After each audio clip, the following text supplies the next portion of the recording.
જ્યારે રાજકોટની અંદર પરસોત્તમ રૂપાલાના નિવેદનને કારણે જે ક્ષત્રિય આંદોલન ઊભું થયું એની અસર જામનગરમાં પણ જોવા મળી હતી અને એક તબક્કે તો ભાજપના નેતાઓ અને ઇવન પૂનમબેન માડમ પણ ટેન્શનમાં આવી ગયા હતા કે આ વખતે ચૂંટણી જીતાશે કે નહીં। નમસ્કાર દર્શક મિત્રો, ગુજરાતના જામનગરમાં પૂનમબેન માડમ ત્રીજી વખત તો ચૂંટણી જીતી ગયા, પરંતુ એમના માટે આ વખતે માર્ગ સરળ નહોતો। સામા પ્રવાહે તરવા જેવી સ્થિતિ હતી। આમ છતાં પૂનમબેન માડમ લગભગ 2.38 લાખની લીડથી આ વખતે ચૂંટણી જીતી ગયા। તો એના શું કારણો છે એના વિશે તમારી સાથે વાત કરીશું। મારું નામ રાજેશ શાહ છે અને તમે જોઈ રહ્યા છો ખબરછે.com। દર્શક મિત્રો, ભાજપે જામનગરની બેઠક ઉપરથી પૂનમબેન માડમ ઉપર વિશ્વાસ મૂક્યો હતો અને ત્રીજી વખત એમને ટિકિટ આપેલી। આ વખતે કોંગ્રેસે એમની સામે પાટીદાર ઉમેદવાર જેપી મારવિયાને ઊભા રાખેલા। હવે આમ તો જામનગરની અંદર પૂનમબેન માડમની જીત પહેલેથી આમ નક્કી હતી, પરંતુ જ્યારે રાજકોટની અંદર પરસોત્તમ રૂપાલાના નિવેદનને કારણે જે ક્ષત્રિય આંદોલન ઊભું થયું એની અસર જામનગરમાં પણ જોવા મળી હતી અને એક તબક્કે તો ભાજપના નેતાઓ અને ઇવન પૂનમબેન માડમ પણ ટેન્શનમાં આવી ગયા હતા કે આ વખતે ચૂંટણી જીતાશે કે નહીં। પરંતુ જે 7 વિધાનસભાની અંદર જે પ્રમાણે મતદાન થયું એ પણ જાણવા જેવું છે। હવે આ જે જામનગરની લોકસભા બેઠક છે એમાં 7 વિધાનસભા આવે છે। એક આવે છે કાલાવડ, એક જામનગર રૂરલ, એક જામનગર નોર્થ, એક જામનગર સાઉથ, એક જામજોધપુર અને ખંભાળિયા। રાજકારણના જાણકારો તે વખતે એવું કહેતા હતા કે રીવાબા જાડેજાનું જે વલણ છે એ કેવું રહેશે એ પણ ચૂંટણીમાં જોવું પડશે। તો રીવાબાનું વલણ પણ આ વખતની ચૂંટણીમાં જોવા મળ્યું, તો એ પણ આપણે જાણીશું। હવે જામજોધપુરની અંદર ભાજપના અને પૂનમબેનના શ્વાસ અદ્ધર થઈ ગયા હતા, કારણ કે ક્ષત્રિય આંદોલનની જે સૌથી વધારે અસર હતી એ જામજોધપુરના ધ્રોલ વિસ્તાર અને એની આજુબાજુના વિસ્તારોમાં જોવા મળી હતી।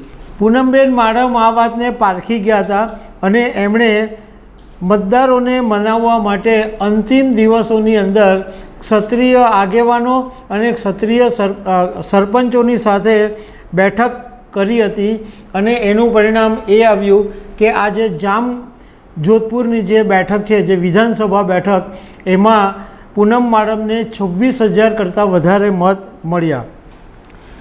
જો કે પૂનમ માડમને સૌથી વધારે કોઈ વિધાનસભા બેઠકે લાજ રાખી હોય તો એ ખંભાળિયા અને દ્વારકા છે।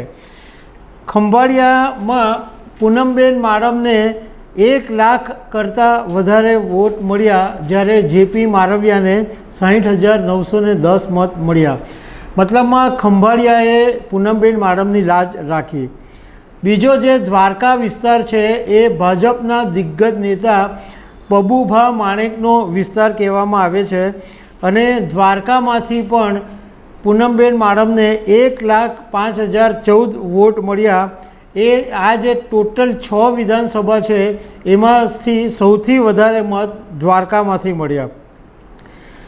એની પાછળનું એક કારણ એ બી છે કે દ્વારકાની અંદર આહિર નેતા જે છે મુળુભાઈ કુંડારિયા, એ કોંગ્રેસમાં બહુ મોટું માથું ગણાતા હતા અને એમનું આ વિસ્તારની અંદર સારું એવું વર્ચસ્વ હતું, પરંતુ થોડા સમય પહેલાં જ આ મુળુભાઈ કુંડારિયા કોંગ્રેસ છોડીને ભાજપમાં આવ્યા અને પછી કોંગ્રેસના મતદારો પાસે બીજો કોઈ વિકલ્પ રહ્યો જ નહીં, એટલે પૂનમબેનને આ પણ એક મોટો ફાયદો થઈ ગયો।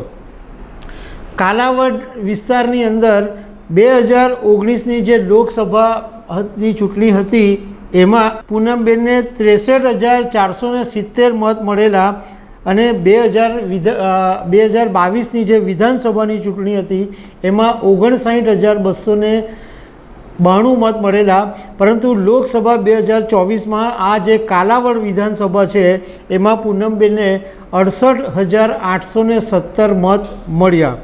જામનગર નોર્થ જે રીવાબા જાડેજાનો વિસ્તાર છે એ વિસ્તારની અંદર પૂનમબેન માડમને 97,038 મત મળ્યા. મતલબમાં જે એવી વાત ચાલતી હતી કે રીવાબા જાડેજા અને પૂનમબેન માડમ વચ્ચે મતભેદો છે અને એમની વચ્ચે બનતું નથી, પરંતુ જામનગર નોર્થમાં આ વસ્તુ દેખાઈ નહીં. 2019ની અંદર પૂનમબેન માડમને 96,626 મત મળેલા અને 2022ની વિધાનસભા ચૂંટણી હતી એમાં રીવાબા જાડેજાને 88,835 મત મળેલા.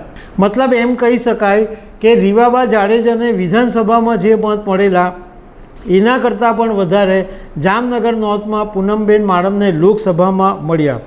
જામનગર રૂરલ ભાજપ માટે સૌથી અઘરો ટાસ્ક હતો. આ વિસ્તારની અંદર ભાજપને બહુ અઘરું લાગતું હતું કે આ વિસ્તારમાં નુકસાન થઈ શકે એવું છે, પરંતુ ભાજપના કેબિનેટ મંત્રી રાઘવજીભાઈ પટેલે બાજી સંભાળી લીધી અને એને કારણે જામનગર રૂરલમાં પણ ભાજપને ઓછું નુકસાન થયું. 2019ની અંદર ભાજપને 85,168 વોટ મળેલા, એની સામે 2024માં 80,601 મત મળ્યા. બીજો એક ફાયદો પૂનમબેન માડમને એ પણ થયો કે પ્રધાનમંત્રી નરેન્દ્ર મોદી લોકસભા 2024ની ચૂંટણી પહેલાં જ્યારે સિગ્નેચર બ્રિજનું ઉદ્ઘાટન કરવા માટે આવ્યા, એનો પણ એક ફાયદો પૂનમબેનને મળ્યો. જામનગર સાઉથમાં પણ પૂનમબેન માટે સારું રહ્યું અને એમણે છેલ્લા દિવસોની અંદર ડેમેજ કંટ્રોલ કરવા માટે ઘણા બધા પ્રયાસો કર્યા હતા. રાજકારણના જાણકારોનું કહેવું એમ છે કે પૂનમબેન માડમે આ છેલ્લા દિવસોની અંદર સામ દામ દંડ ભેદ બધાનો જ ઉપયોગ કરી દીધો હતો અને બધાને લુભામણી લાલચો પણ આપી દેવામાં આવી હતી અને આખરે પૂનમબેન માડમ આ સીટ જીતી શક્યા. તો દર્શક મિત્રો, આવી અનેક વાતો સાથે અમે તમને મળતા રહીશું. Thank you very much.